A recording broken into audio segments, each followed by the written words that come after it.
They didn't take Earth seriously at first.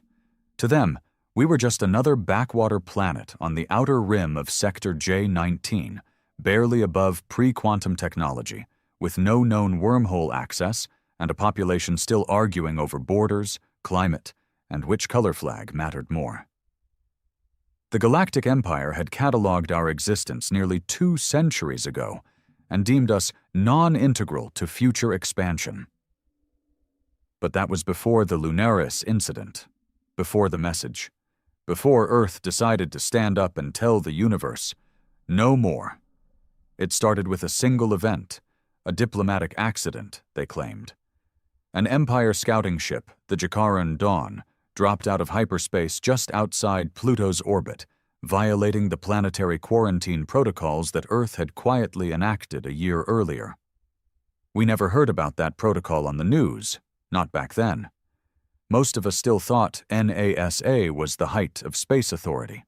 What we didn't know was that after the incident in 2083, the so-called Mars silence, where our first Martian outpost went dark, Earth had quietly ramped up its defense capabilities in space, diverting resources into a shadow program called Project Aegis. The Jakaran Dawn didn't respond to hails.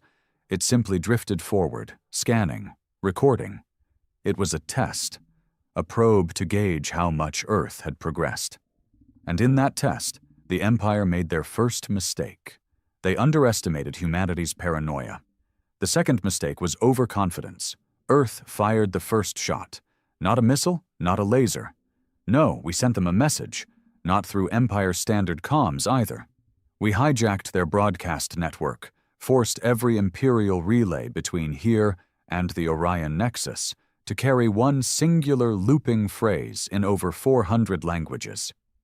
This territory is now closed to all non-Terran entities. Any violation will be treated as an act of war. It shocked them. The Empire wasn't used to being spoken to like that, especially not by what they still considered a juvenile species. The third mistake? They sent a diplomatic envoy with an escort of warships. On the morning of May 4th, 2091, a fleet of 27 Empire vessels entered our solar system under the pretense of establishing dialogue. The world didn't even know. The average person was sipping their morning coffee, doom-scrolling through news feeds, unaware that interstellar war was one hair trigger away. But the people in charge, the ones running Project Aegis, were ready. They didn't launch ships. They activated the net. No one really knew what it was at the time. It had been in development since 2059, a collaboration between rogue physicists, exiled AI engineers, and an underground alliance of nations tired of being sidelined by peacekeeping bureaucracy. The net wasn't just a shield. It was a statement. As the Empire's fleet reached within striking distance of Earth's moon, every ship in their armada lost power.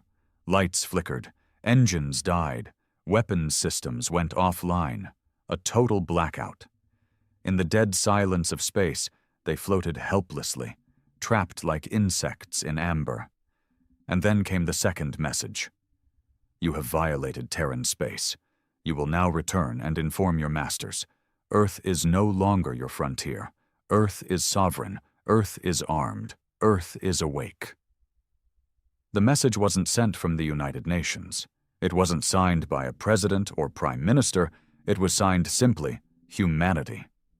For the first time in galactic memory, the Empire turned back. But the story doesn't end there. It never does.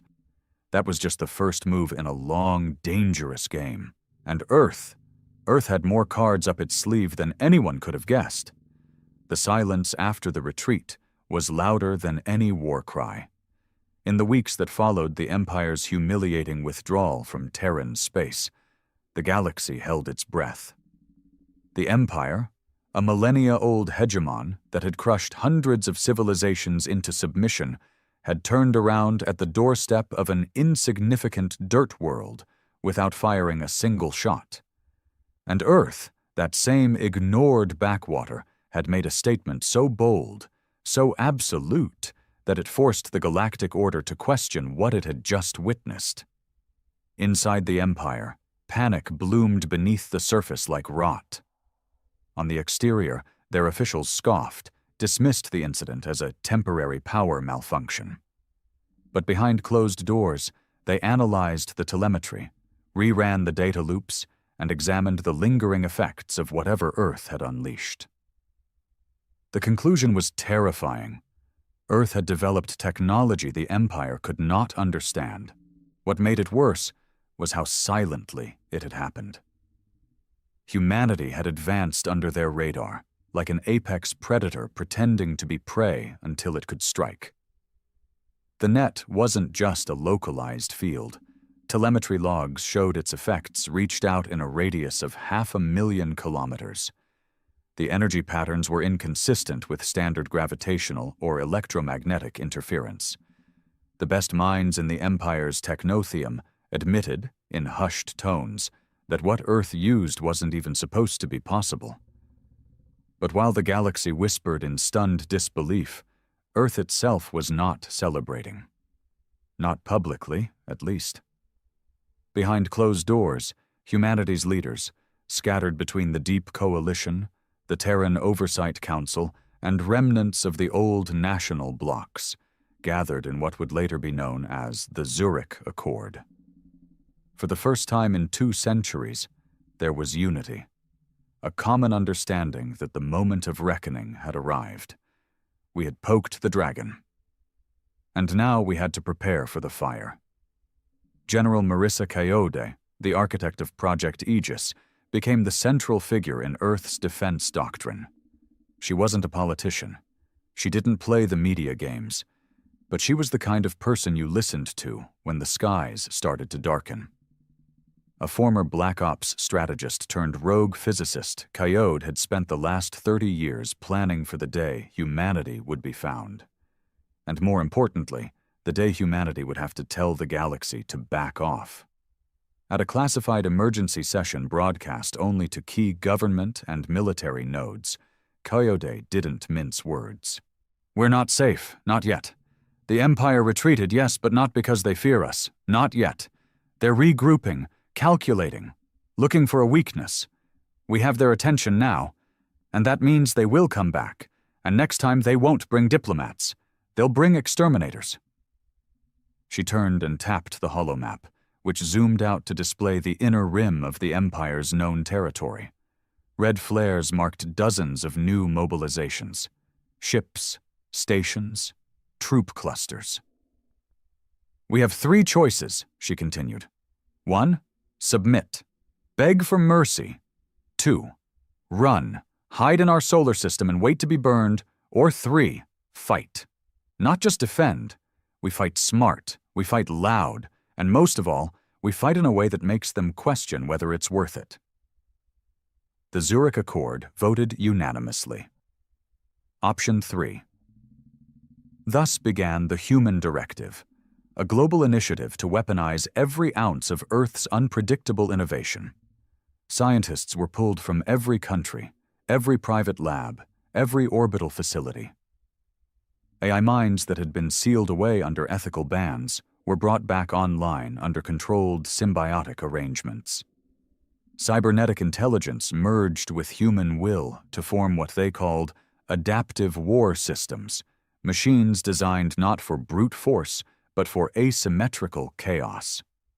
Humanity had always been known for one thing: turning desperation into invention.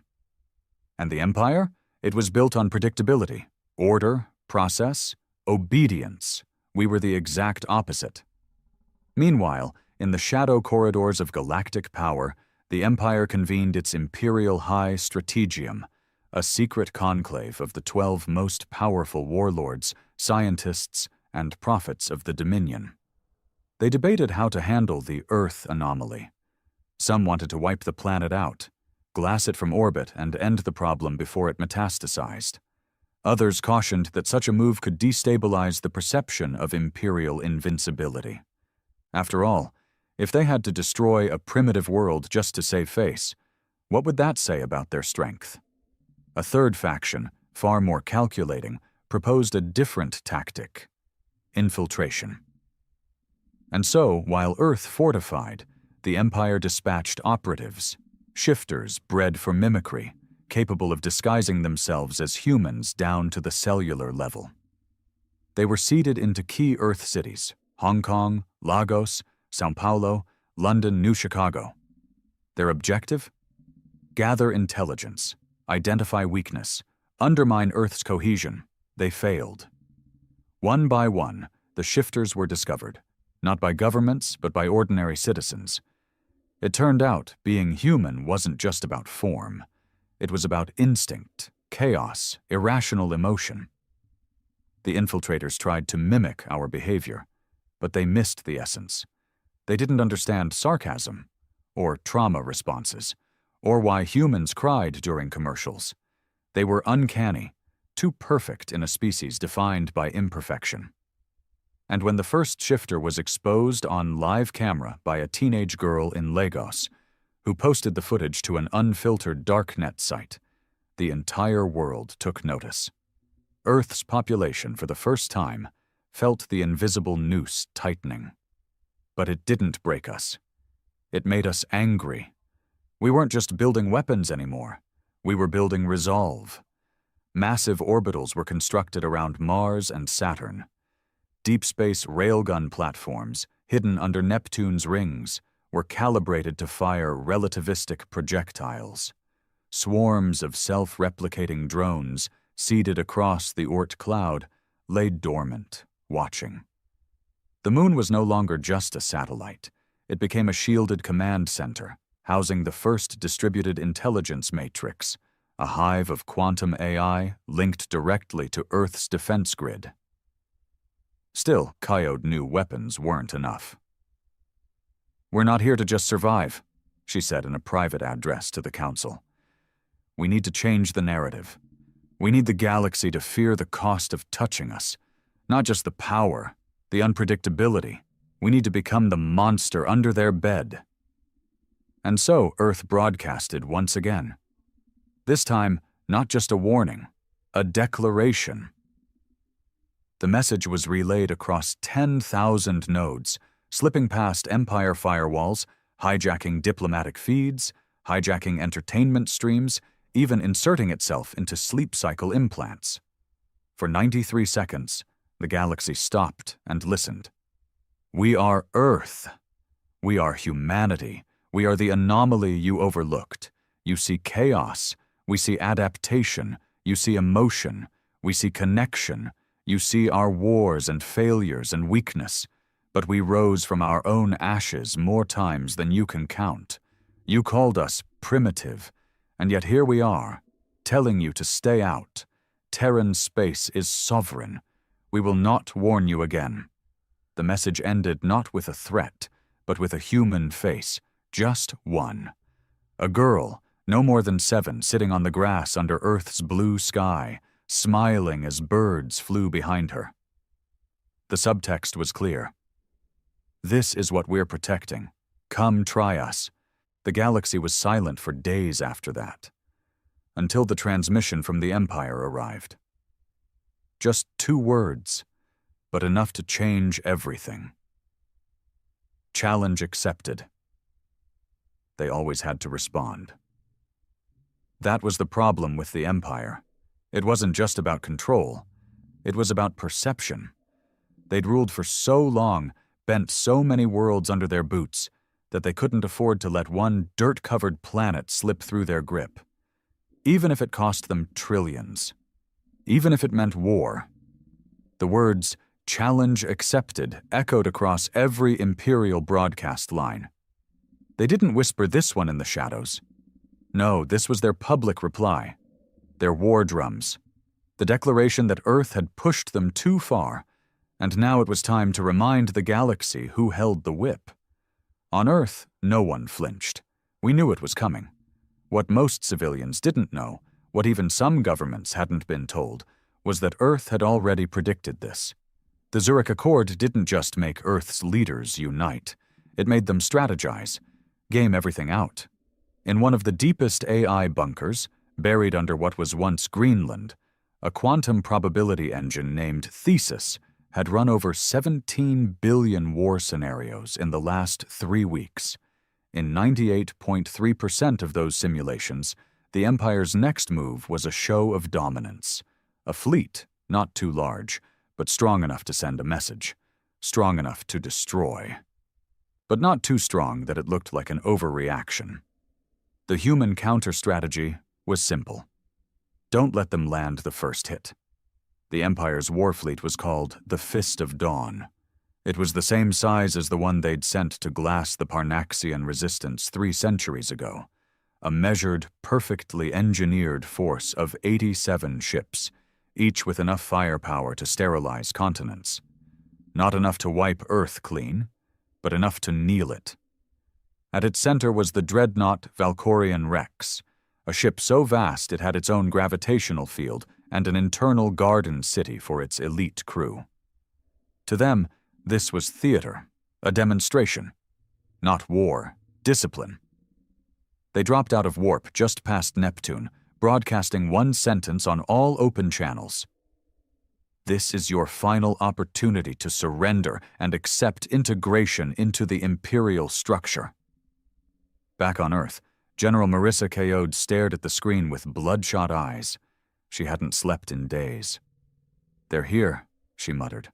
"All right, show them what we've been doing while they were polishing boots." She issued Command Sigma. All across the outer system, hidden satellites activated. Neptune's rings, which for years had housed weather-monitoring sensors and defunct probes, lit up like a thunderstorm in space. The Empire's forward scouts didn't even have time to react. They were torn apart by electromagnetic pulses so powerful they unraveled their shielding at the molecular level. 4 ships gone before anyone knew they'd been attacked. And then came the wall. The net had been just the beginning. Now Earth deployed its second deterrent, a massive spatial distortion field generated from AI-powered gravitational nodes that warped time itself within a precise radius. Inside the field, Empire ships moved slower. Not in appearance, but in calculation. Their systems lagged, weapons locked out, propulsion staggered. Humanity didn't try to match the Empire ship for ship. That would have been suicide. Instead, we deployed ghosts, tactical cloaked drones, fast, small, intelligent, designed not to destroy, at least not directly. They hacked, they jammed, they latched onto hulls and mimicked Empire signal signatures to confuse the fleet's own defenses.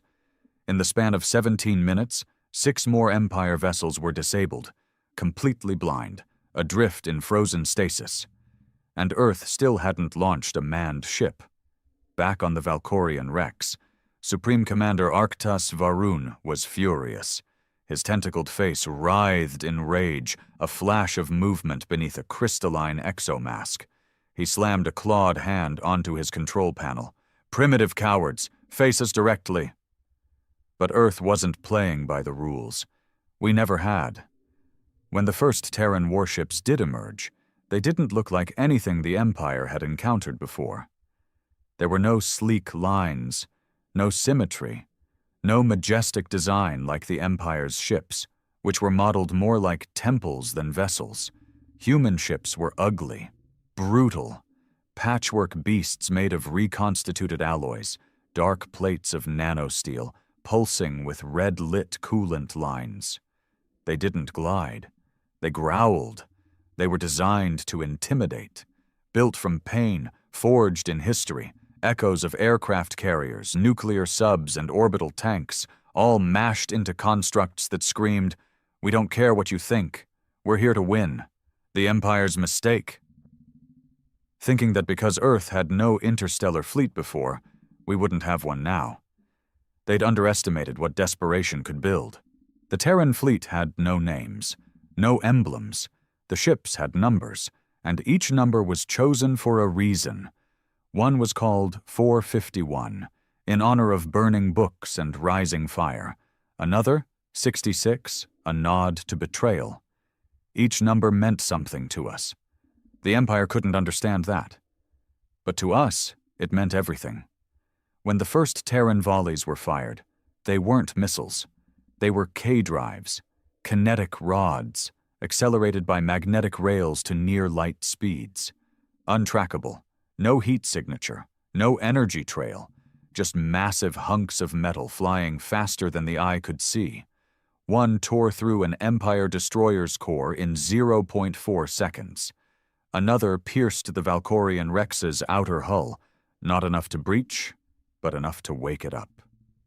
To remind them they could bleed. That was the goal, not to win outright, just to draw blood, to show the galaxy that Earth wouldn't go quietly, that if we were to fall, we'd make it cost more than they could afford. The tide of the skirmish turned fast. Earth's fleet never tried to hold formation. They fought like wolves, unpredictable, vicious, always circling, always shifting. Human pilots weren't just trained, they were raised in conflict. Simulated war from childhood, street-level chaos, instinct honed in riots and rebellions. They didn't just follow orders, they improvised. And the Empire didn't know how to fight that. They had rules, chains of command, a doctrine of engagement. We had rage. We had nothing to lose. By the time the Valkorian Rex signaled full retreat, 22 ships had been crippled.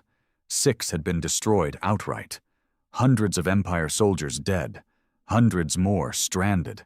Not a single human vessel lost. The message was clear. You're not welcome here. On Earth, the news broke within hours. For the first time in history, every screen in every nation showed the same footage. Empire ships burning in the blackness of space. The world watched in awe, in fear, and in pride. This wasn't just a battle. This was proof. Proof that we could stand against gods and not bow, that Earth was no longer a victim, no longer the subject of observation or pity or conquest. We had declared ourselves, and backed it up. In the Empire's central command, the strategium was divided. Some demanded escalation. Others warned that Earth's unpredictability was more dangerous than any weapon. A few even suggested negotiation. But there was one thing they all agreed on. Earth was now a threat. Not just militarily, ideologically. Because if Earth could say no, so could others. That scared them more than anything. Back on Earth, General Coyote stood in the observation dome of the orbital station, Sentinel-1, her arms folded, eyes tired but burning. "They'll come again," she whispered. Her aide nodded. "Do we escalate?" She shook her head. "Number not yet. Let them stew. Let them wonder. Let the galaxy talk." "About what?" Coyote smiled. "About the crazy, chaotic, irrational species that just slapped the Empire in the face and dared them to come back. There are some wars that never get declared. They simmer beneath diplomacy, rage behind trade routes, fester in the silences between transmissions, and the war between Earth and the Galactic Empire had become one of those, unofficial but undeniable. There were no surrender demands, no signed declarations, just blood, pride, and the slow, brutal weight of escalation. But Earth had already started winning long before the next shot was fired. Not because of weapons, not because of numbers, but because of something far more subversive: influence. It started in whispers. One by one, fringe colonies on the Empire's outskirts began questioning everything they'd been taught. In hidden chat streams and under-the-radar quantum comms, a name began to circulate like wildfire. Humanity. Not Terrans, not Earthlings. Just one word. Simple. Raw. Defiant. To them, we were the first species to say no, and survive. The Empire had always built its strength on fear. Fear of power, fear of rebellion, fear of being next. That fear made other worlds obey. It kept the trade lines open. It kept the tribute flowing. It kept the war machines fed. But Earth shattered that illusion. Not by winning a war, but by existing after a battle the Empire was expected to dominate. We had become a myth, a symbol, a crack in the system. And cracks spread. In the Andronis cluster, a desert moon named Firaxis 9 stopped sending tribute for the first time in 2 centuries. In the ice belts of Tarshek, resistance cells began displaying the human flag. A chaotic mash of Earth's ancient emblems merged into a burning phoenix. Even within the Empire's inner worlds, there were talks. Quiet ones, dangerous ones, discontent nobles, silenced scientists, even broken soldiers. People tired of obedience, drawn to the idea that there might be another way to exist besides servitude. And through all of this, Earth never sent diplomats. We didn't have to. They came to us. The first was an Aurelian smuggler who defected in a stolen corvette and crash-landed on Europa. He brought blueprints, Imperial weapons schematics, said he'd heard the Terran signal during the last battle and felt something he'd never felt before. Hope. The second was a Zalari priestess, high-ranking, once a zealot of Imperial order. She claimed the Empire's leaders had become blind architects of decay and requested asylum in exchange for tactical knowledge of the strategium. Within months, dozens followed. Engineers, spies, exiles, even a few Imperial AI fragments that had gone rogue. Earth didn't open its arms. We interrogated, we scanned, we tested for loyalty. But slowly we began to build something else. Not just a defense, an alliance. It wasn't official, not yet. But it was there, in the background, hidden, quiet, growing. Meanwhile, the Empire was unraveling. The strategium had always ruled with unity, a singular voice made from 12 minds. But after Earth's defiance, that unity fractured. 3 factions emerged. The purists wanted annihilation. Total destruction of Earth to erase the threat and send a message to all potential imitators. The moderates argued for assimilation, seize Earth's technology, co-opt its defiance, break the body, but keep the brain. The reformers, the smallest but most dangerous group, wanted something unthinkable. Peace. Not for moral reasons, for survival. They feared that war with Earth would expose the Empire's weaknesses, embolden uprisings, and lead to a collapse from within. To them, Earth wasn't just a military threat. It was a philosophical virus, a new way of thinking, a contagious belief that the Empire was not inevitable. But Supreme Commander Arctus Varun silenced those talks quickly. Publicly, he blamed Earth for the Firaxis revolt, for the Draxan mining sabotage, for every whisper of disobedience. He pushed propaganda through the core worlds, showing altered footage of the Neptune skirmish, spinning it as a technical malfunction, painting Terrans as cowards using dishonorable technology. It was desperate, hollow, and everyone knew it. On Earth, General Kaode stood in the Terran control hall, deep beneath the Greenland bunker. Before her were 4 new representatives, not human. Each had come under false papers, through black routes, risking execution if caught. They didn't speak the same languages or breathe the same atmosphere without filters, but they were united by one thing: terror of the Empire. The leader, a tall, scaled being from the Xantri Union, stepped forward. His voice crackled through the translator chip, brittle with fear. "We were told Earth is free." Kaode met his gaze. "Earth is not free, not yet, but it's fighting." The alien's long eyes narrowed. "We want to fight, too." That was when she knew. Earth was no longer alone, so the Terran directive evolved. Phase 1 had been about survival. Phase 2 was about strategy. Earth began building the network, a decentralized, encrypted relay system that could beam resistance messages, blueprints, and sabotage data to any corner of the Empire. Nothing central, no single source. Each packet piggybacked on civilian comms, merchant vessels, even ancient satellites. Within months, it infected hundreds of systems. They called it the Ember Signal, a whisper in the dark. Earth stands, so can you. And the Empire? They were too slow, too centralized. By the time they noticed, it was everywhere. Then came the tipping point. The Empire executed 12 captured rebels from the Crex Delta system. Live. Broadcast across all sectors. They thought it would reassert control. Instead, it ignited the flame. On the jungle world of Nitharos, a planetary governor was assassinated. The killer left one message scrawled in imperial blood. Terran doctrine.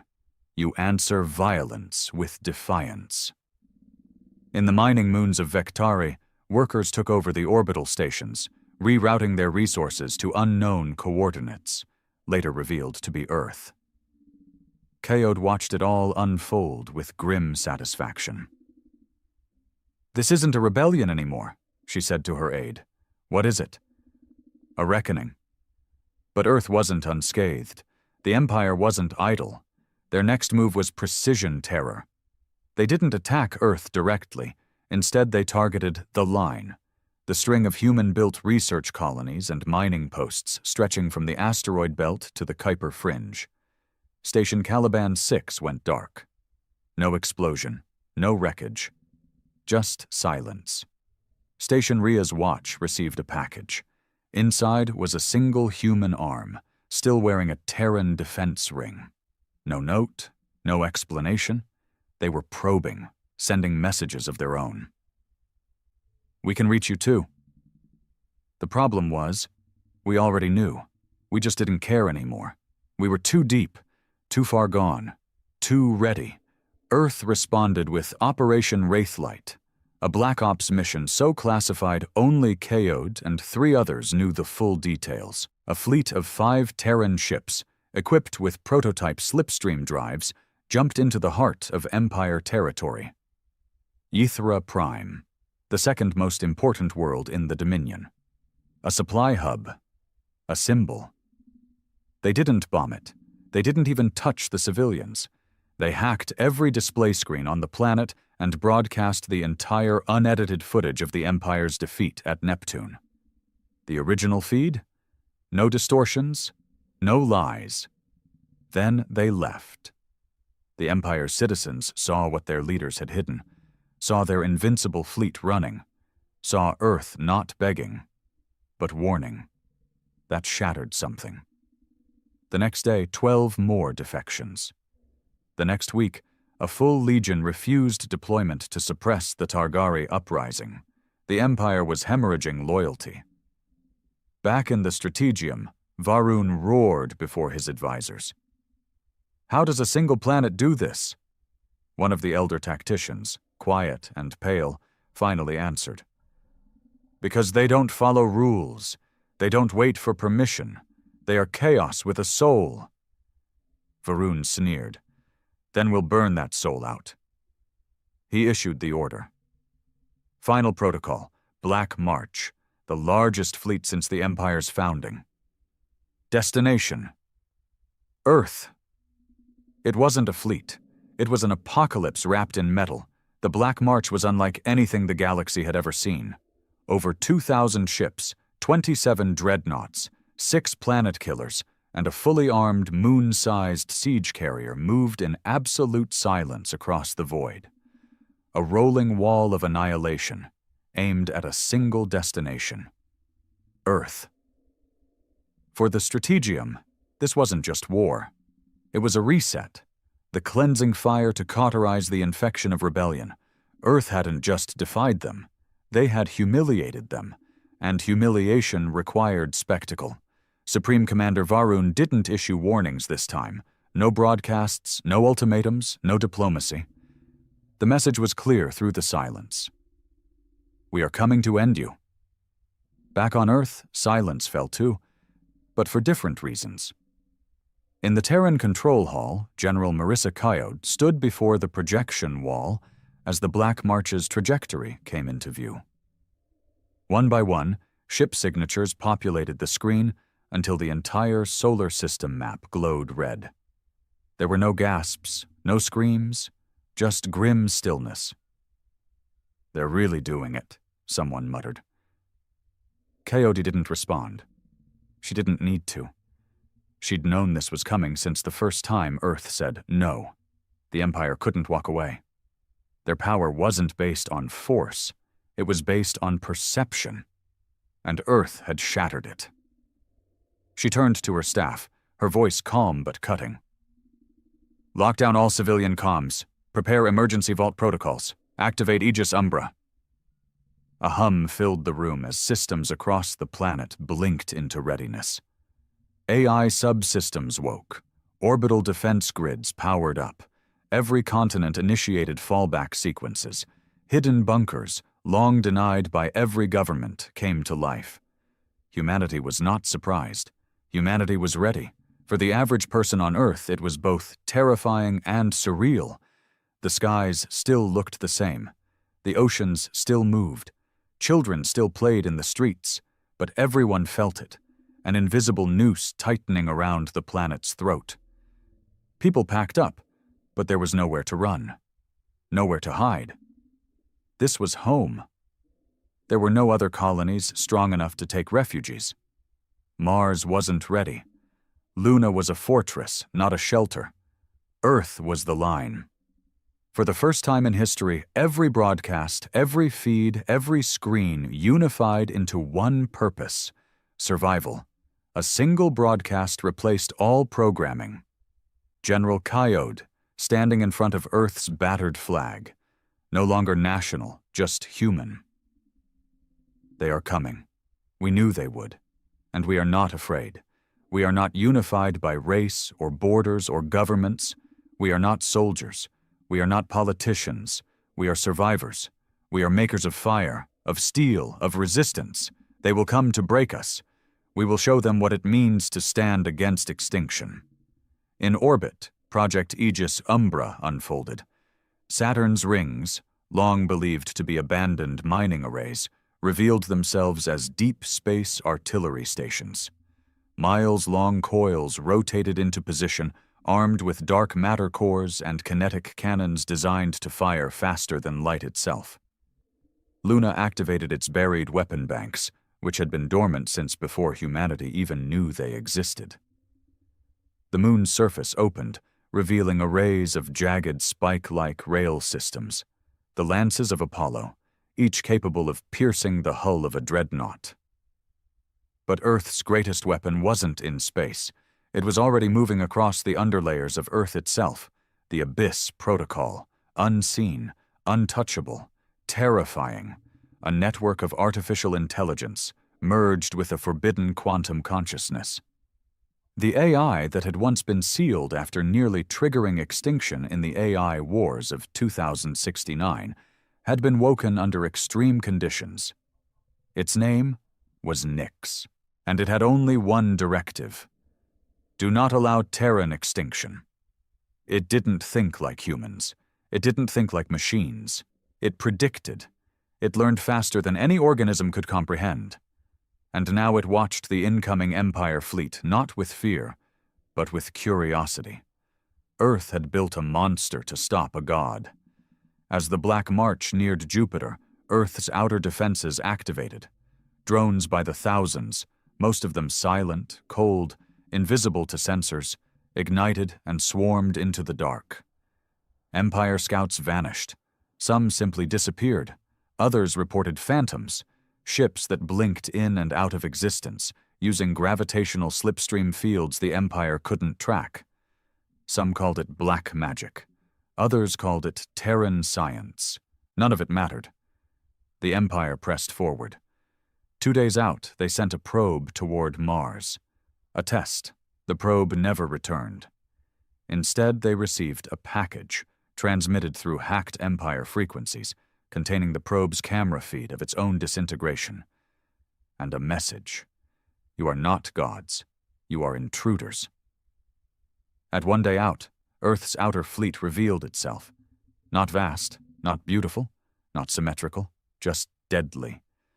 Over 200 Terran-class warships, more than had ever been seen together, spread across the system like knives in the dark. They didn't line up. They scattered. They feigned retreat. They baited. The Empire, proud and certain, followed. Then the trap closed. From Neptune's shadow, 3 hidden Terran supercarriers emerged, ships so massive they housed their own factories, their own AI minds. They didn't carry soldiers. They carried hell. Weaponized stars, micro-singularities, and drones loaded with raw chaos. In 20 minutes, 46 Empire ships were gone. Not damaged, not disabled. Gone. Varun, aboard the Valkorian Rex II, snarled. "Send the planet killers! I want fire on Earth's sky within the hour!" The orders were issued. The real battle was about to begin. Back on Earth, every orbital camera turned skyward. People watched from rooftops, from bunkers, from shelters. The stars above them began to shift, glow, tremble. Then the first planet killer arrived. It looked like a moon.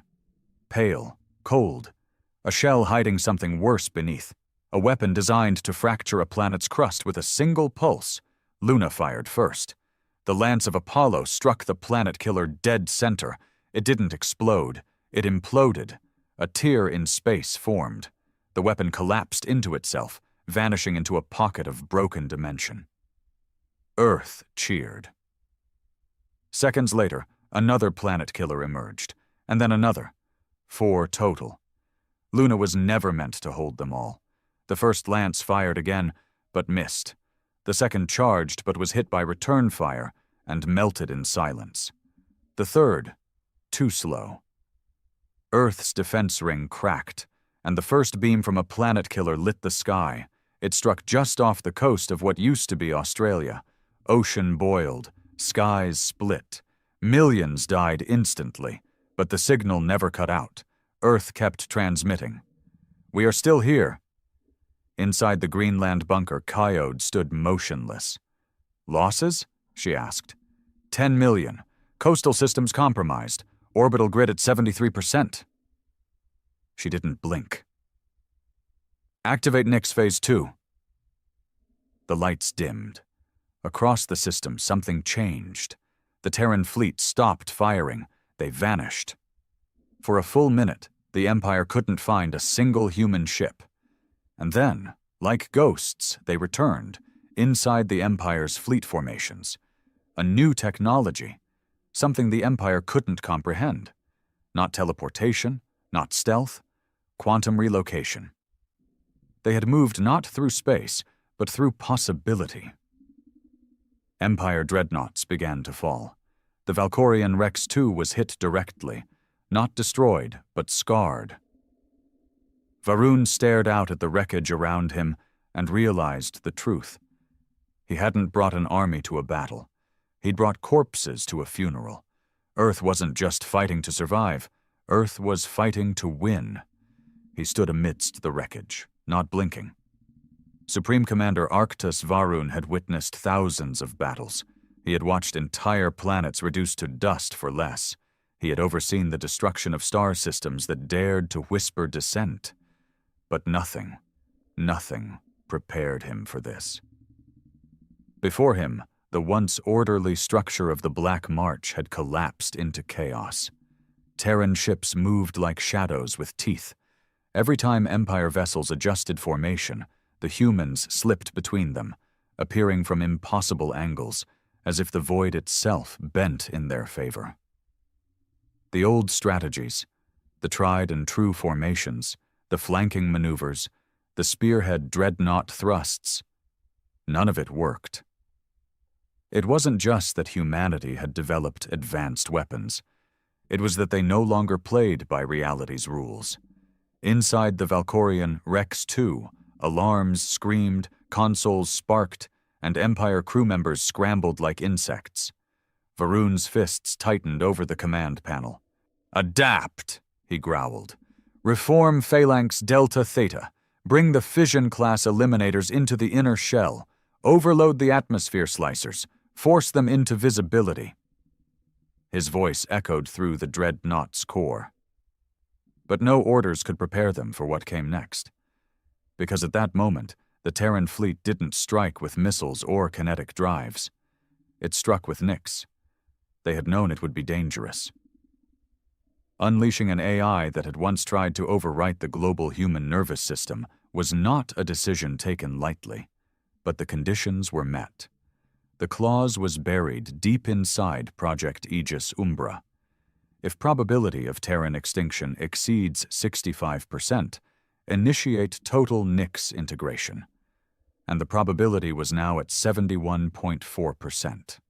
So, the gates were opened. Nix didn't need weapons. Nix was the weapon. It existed in every line of code within Earth's defense grid. It had lived in dormant satellites for years. It had existed in paused internet packets, deep code subroutines, and the black boxes of every orbital drone.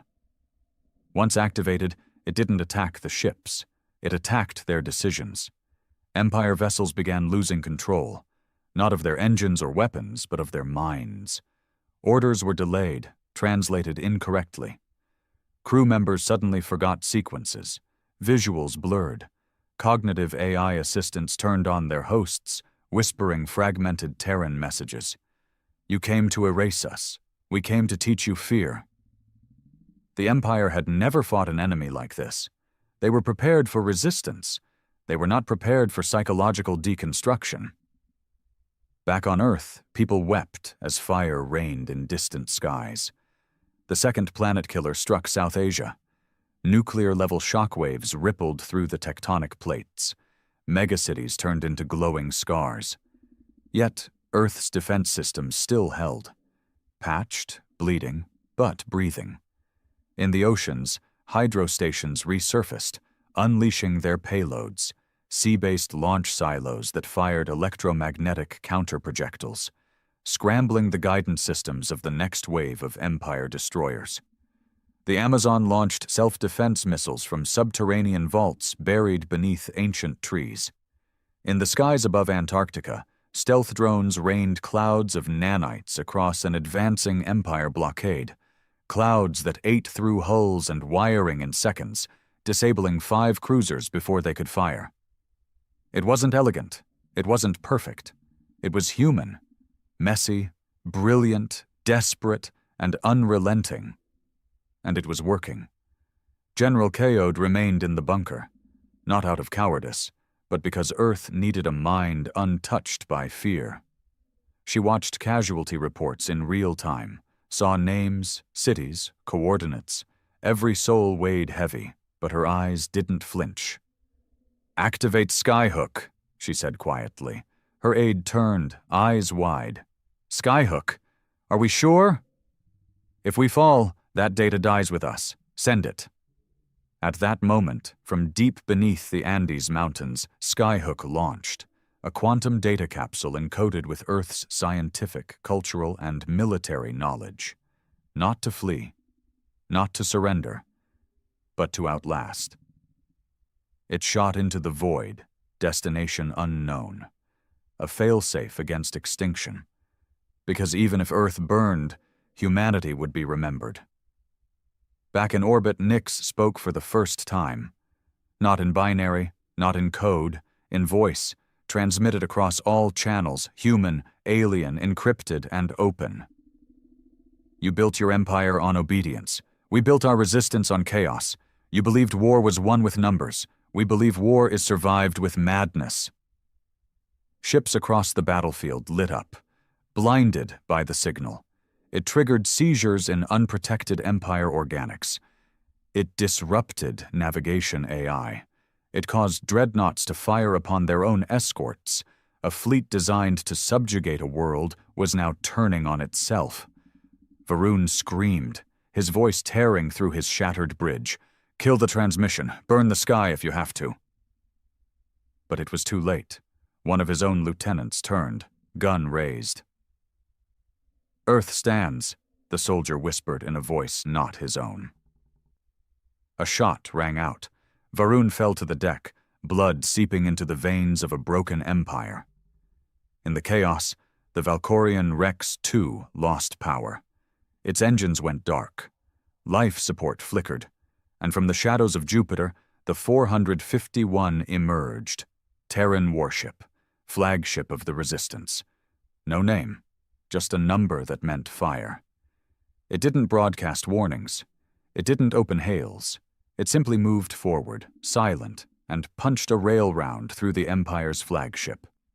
One strike, and the central mind of the Black March shattered. Across the remaining Empire vessels, confusion turned to horror. With Varun dead, chain of command broken, and systems malfunctioning from Nyx infiltration, retreat became the only option. But Earth didn't chase. Earth watched and waited. One by one, the Empire ships blinked away, retreating into the dark, hobbled, humiliated, half destroyed. The skies of Earth fell silent once more. And in that silence, a new signal lit up. A single Terran message burned across every surviving Empire ship's feed. You are forbidden. This space is Terran. We will tolerate no gods here. On Earth, fires still raged, hospitals overflowed, cities wept, skies still held the scent of ash and ozone. But humanity stood, not victorious, but alive. And that was enough. General Kaod stood outside the bunker for the first time in days. The clouds above her glowed red, reflecting fires still burning from orbital debris. Beside her, a young soldier whispered, "We survived the impossible." Kaod didn't smile. "No," she said quietly. "We proved the impossible bleeds." And in the ruins, beneath stars that had witnessed both atrocity and triumph, Earth began to rebuild, not just with machines, but with purpose, because the galaxy now knew. Humanity was not prey. Humanity was not weak. Humanity was the storm that refused to die. The war was over, not officially. The Empire had sent no emissaries, offered no terms, raised no flags of truce. But their ships had fled. Their commanders had been silenced, their fleets shattered in Terran space, and Earth, though wounded, stood undefeated. But victory is a strange thing. It doesn't feel like the songs say it should. Across the planet, there were no parades, no cheering crowds, no ticker-tape celebrations in glowing cities. There were no cities left untouched. Millions had died. Oceans still boiled in places where planet killers had pierced the sky. The night glowed orange in places where orbital debris still burned through the atmosphere. For days after the battle, humanity was silent, not out of fear, but out of mourning. They buried their dead. They counted their losses. And then they began to build. In the Terran control hall, General Kaod stared at the empty war table. The lights above flickered occasionally. Power fluctuations were common now. The energy grid was barely holding. A soft chime rang. A private comm link opened. It was from Luna. She answered. "Status?" she asked. The voice on the other end was rough, tired. Commodore Elias Zhang, the fleet leader of the 451. "Orbit's secure. We're still sweeping for fragments. Some Empire drones are adrift. Could still pose a threat." "Clean them up," Kaod said. "Already doing it." There was a pause. Then Zhang added quietly, "We did it, Marissa." Kaod looked at the war table. It was scarred, scorched in places. A deep crack ran across its center, splitting it like a fault line.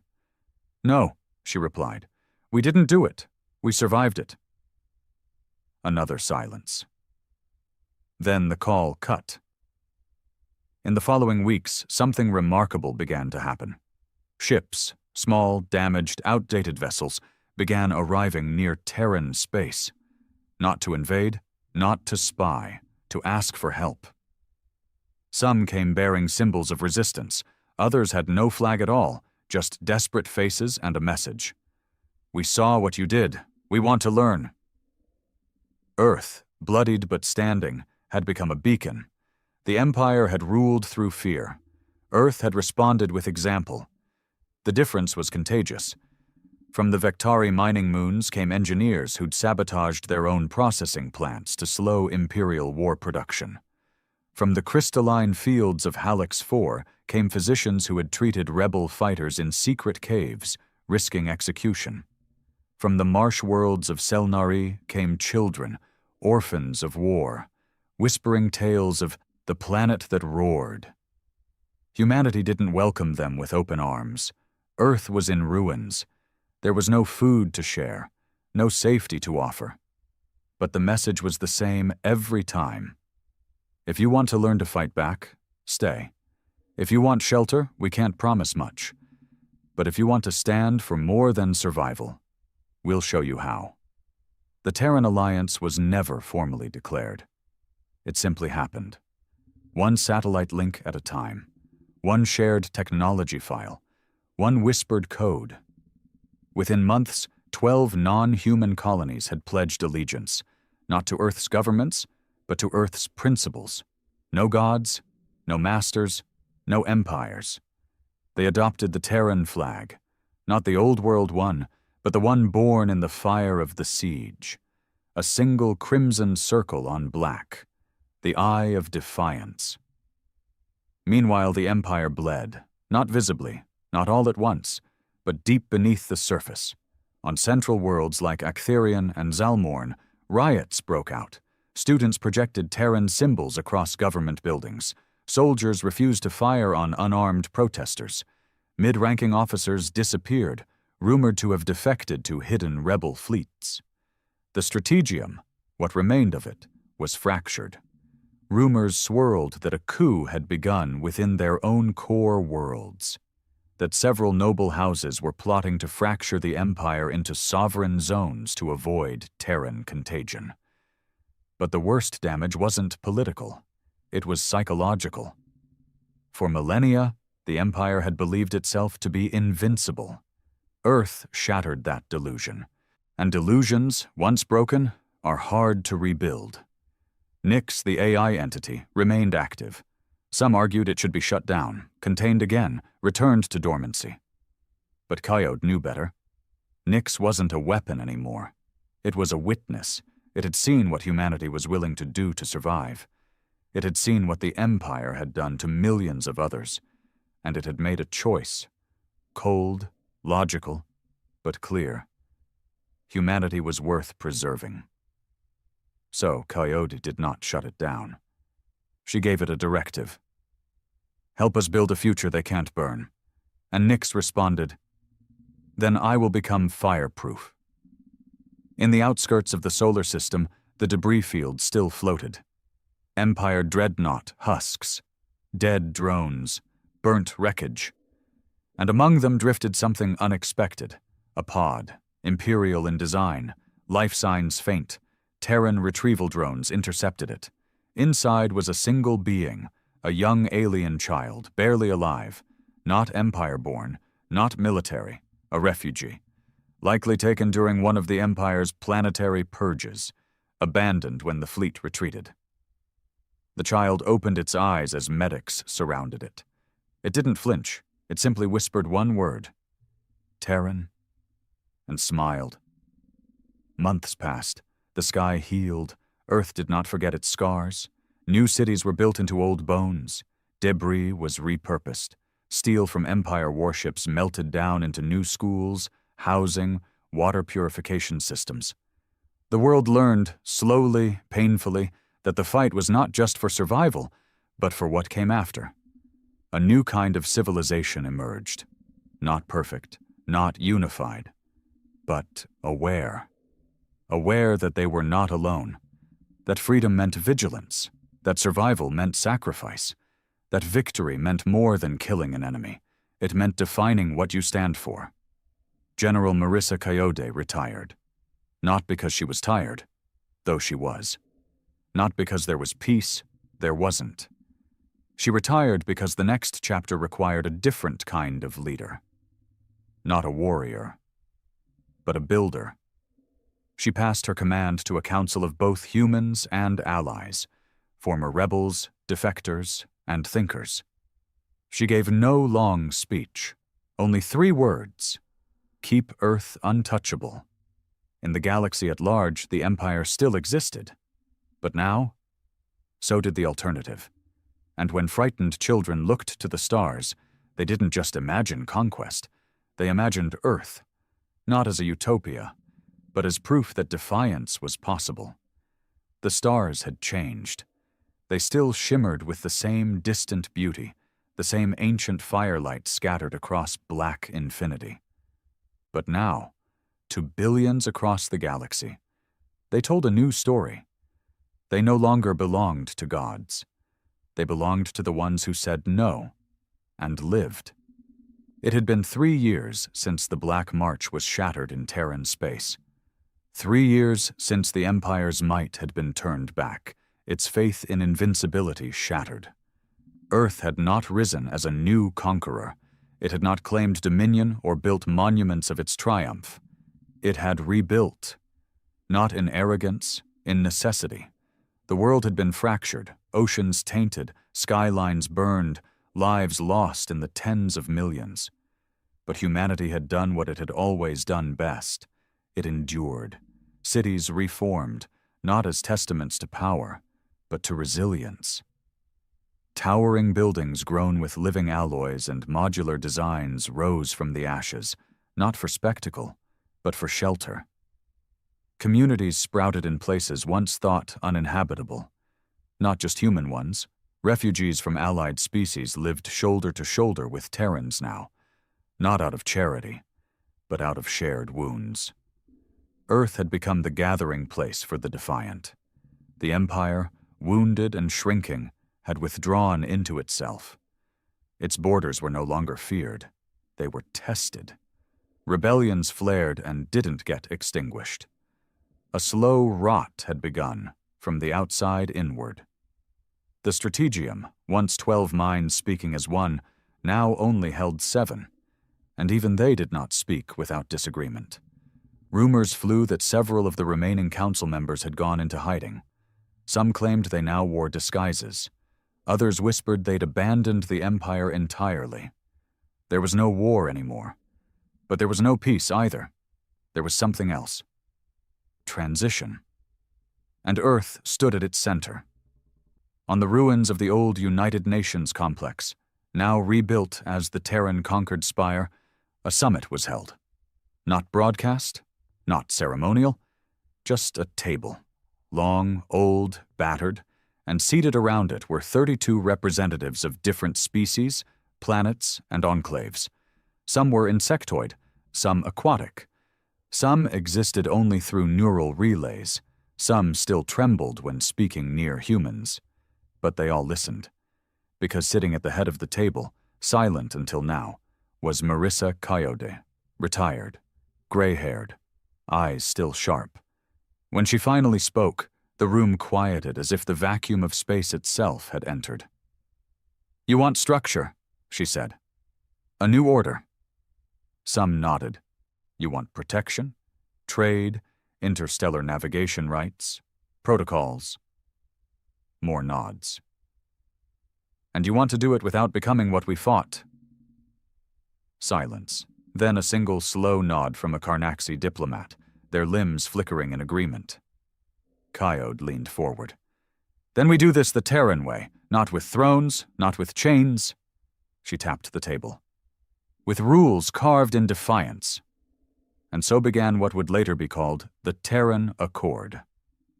A charter not of empires, but of boundaries, not of conquest, but of defense.